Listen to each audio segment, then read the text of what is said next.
surplus pangan kita itu sangat tergantung dari kondisi global. Tidak ada yang bisa memproduksi yang bisa memprediksi perang ini. BBM aman, Pak Menteri tadi sudah disclaimer-nya sampai bulan Juni. Tapi untuk jangka pendek, Pak, ya 6 bulan sampai 1 tahun ke depan, karena perang ini mungkin bisa eskalasinya sampai 6 sampai 1 tahun ke depan.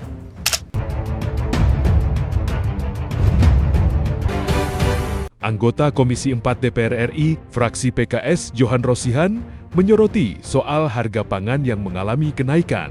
Dia mencontohkan harga cabai di daerah Sumbawa mengalami kenaikan mencapai 38%. Minyak goreng di Sumbawa mengalami kelangkaan. Jangan sampai kita menggambarkan bahwa kondisi kita baik-baik saja. Tetapi semua orang nonton TV, Pak, bahwa perang pasti menimbulkan krisis. Katanya, saat rapat dengan Mentan Menteri KKP di gedung DPR Selasa 7 April, dia meminta agar kementerian terkait untuk membuat skenario krisis dengan menunjuk satu komando terkait ketahanan pangan. Pertanyaan adalah siapa komando ketahanan pangan kita di dalam krisis ini? Siapa yang kasih perintah? Nah, jangan berlindung di amanat Presiden. Jangan sampai nanti. Izinkan Bu Ketua, saya ingin fokus berbicara tentang dampak krisis terhadap pangan kita. Ya, saya ingin katakan Pak Menteri bahwa ketahanan pangan itu jangan diukur pada kondisi normal. Tetapi kondisi pangan itu akan diuji ketika krisis itu datang. Nah, apa yang dipaparkan tadi itu, saya belum lihat ujungnya gitu. Bahwa semua kementerian kita ini belum membuat skenario krisis. Tadi sudah disampaikan di awal, kita akui bahwa ada perang. Ya, ada perang di Iran Israel itu, dan itu mempengaruhi pangan dunia. Maka menurut saya mustahil sekali kalau pangan nasional kita tidak terpengaruh. Yang pertama, bahwa neraca pangan kita digambarkan surplus dan stok beras kita kuat. Tetapi mari kita elaborasi lebih dalam. Apa yang membuat neraca pangan kita surplus? Apa isinya? Kedelai impor 25 juta ton. Kita hanya bisa produksi 300. Gandum 100% impor. Susu defisit 3-4 juta ton.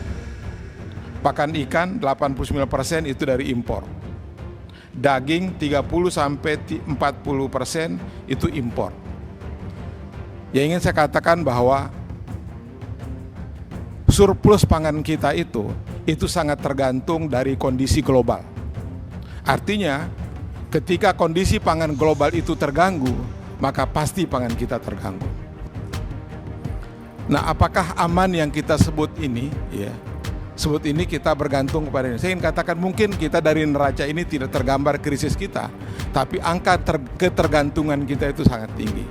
Karenanya mau tidak mau Pak Menteri yang saya hormati, Bu Ketua yang saya hormati, kita harus membuat skenario krisis. Dari paparan tadi saya tidak melihat sense of krisis dari Kementerian baik Pertanian maupun dari KKP maupun para dirut yang ada. Tidak ada yang bisa memproduksi bisa memprediksi perang ini, Pak. Pak Menteri tadi sudah akui bahwa BBM aman, tapi ada disclaimer-nya sampai bulan Juni.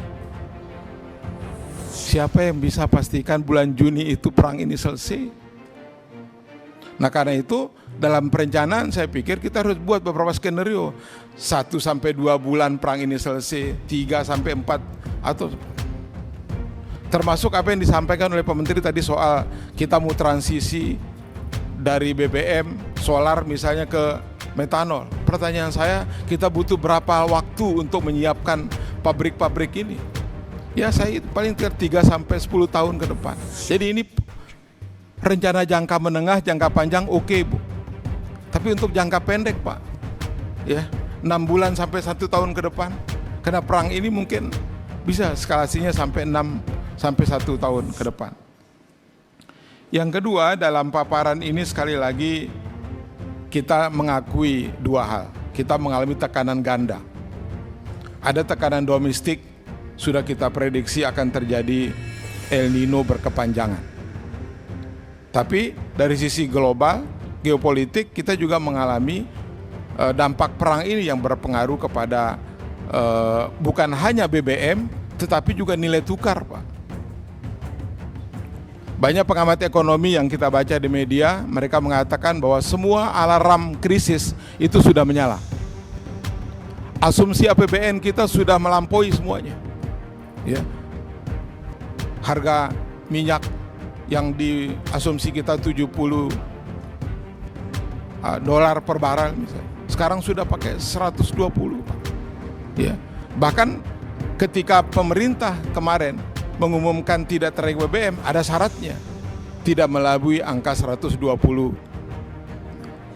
Ya. Siapa ini fluktuasinya sangat sangat tidak menentu. Karenanya menurut saya sekali lagi perlu dibuat skenario. Kita harus pastikan bahwa pengamanan pupuk nasional, subsidi, bagaimana bentuk tambahannya, pengendalian logistik kita bagaimana. Nah, yang terakhir nih buku yang ketiga, stok kita digambarkan cukup surplus bagus. Sebelum saya masuk rapat ini saya cek harga pasar tadi, Pak. Minimal di kampung saya, Pak Menteri, yang sering didatangi Pak Menteri Pertanian. Terima kasih, Pak. Ya. Cabai naik, Pak, 38%. Minyak langka dari kemarin di Sumbawa, minyak langka.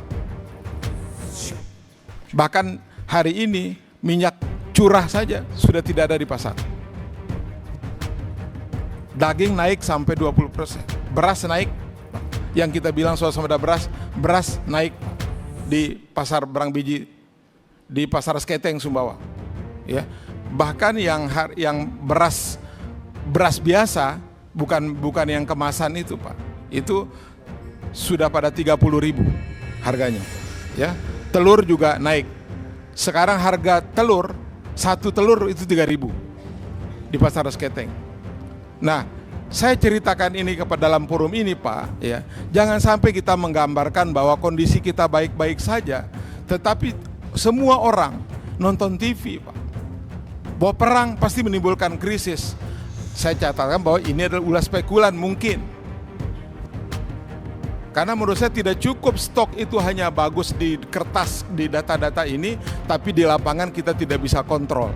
Karena itu Satgas mungkin perlu Nah, karena itu kalau kita ingin membuat skenario krisis, Pak, saran saya adalah tidak butuh hanya koordinasi, yang dibutuh itu adalah komando. Pertanyaan adalah, siapa komando ketahanan pangan kita di dalam krisis ini? Siapa yang kasih perintah? Nah, jangan berlindung di amanat presiden. Amanat presiden tadi sudah disebutkan 1, 2, 3, semua menteri dan direktur sudah, amanat presidennya begini-begini. Langkah konkretnya di pangan bagaimana? Jangan sampai ketika kita terus menyampaikan amanat presiden, nanti ketika harga telur naik, itu presiden kita salahkan. Padahal para pembantu presiden tidak membuat langkah-langkah yang konkret bagaimana mengamankan amanat presiden itu. Karena itu di ujung buku tua saya menyarankan agar kita Komisi 4 meminta kepada kementerian ini untuk membuat skenario krisis bagaimana menjaga ketahanan pangan nasional kita. Terima kasih.